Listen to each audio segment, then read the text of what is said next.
আমরা যাচ্ছি আজকে মিজানুর রহমান আজহারী আসবে পটুয়াখালীতে, সেইখানে। তো আসলে সবার ব্যস্ততার মধ্যে আমাদের কিন্তু একটু দিনের পথেও আসা উচিত, আমল করা উচিত, নামাজ পড়া উচিত সময় করে।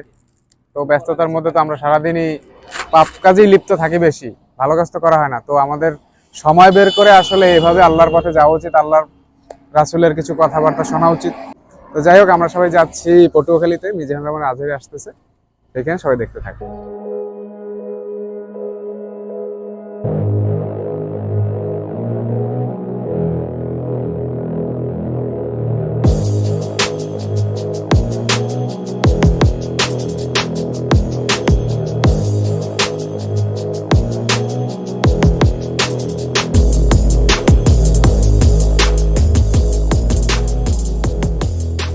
তো আমরা অবশেষে ঢুকে গেছি মাহফিলের মধ্যে। মার্শাল্লাহ, অনেক মানুষ হয়েছে, যা কল্পনা করা যায় না।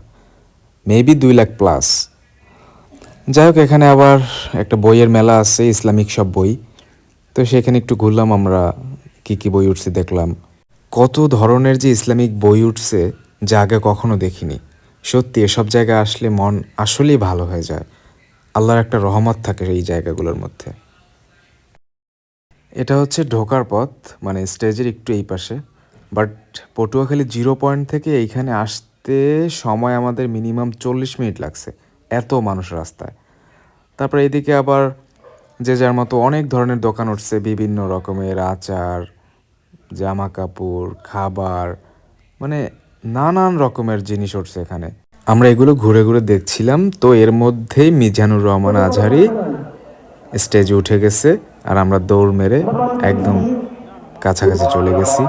মানে একদম স্টেজের কাছে তো যেতে পারি নাই, প্রজেক্টরেই যতটুকু আমাদের দেখা যায় ততটুকু দেখছি।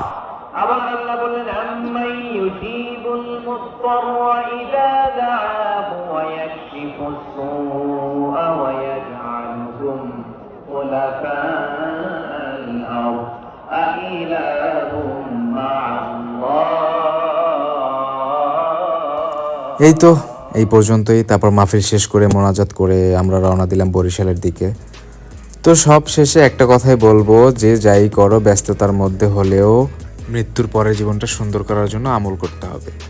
শত ব্যস্ততার মধ্যেও নিজের আমল করার সময়টুকু নিজের বের করে নিতে হবে। মহান আল্লাহ পাককে রাজি খুশি করানোর জন্য নবীজির তরিকা অনুযায়ী চলতে হবে। যাই হোক, বাবা মাকে ভালোবেসো, তাদের সাথে সদয় ব্যবহার করো, সবসময় তাদেরকে হাসি খুশি রেখো, তারা আমাদের জান্নাত।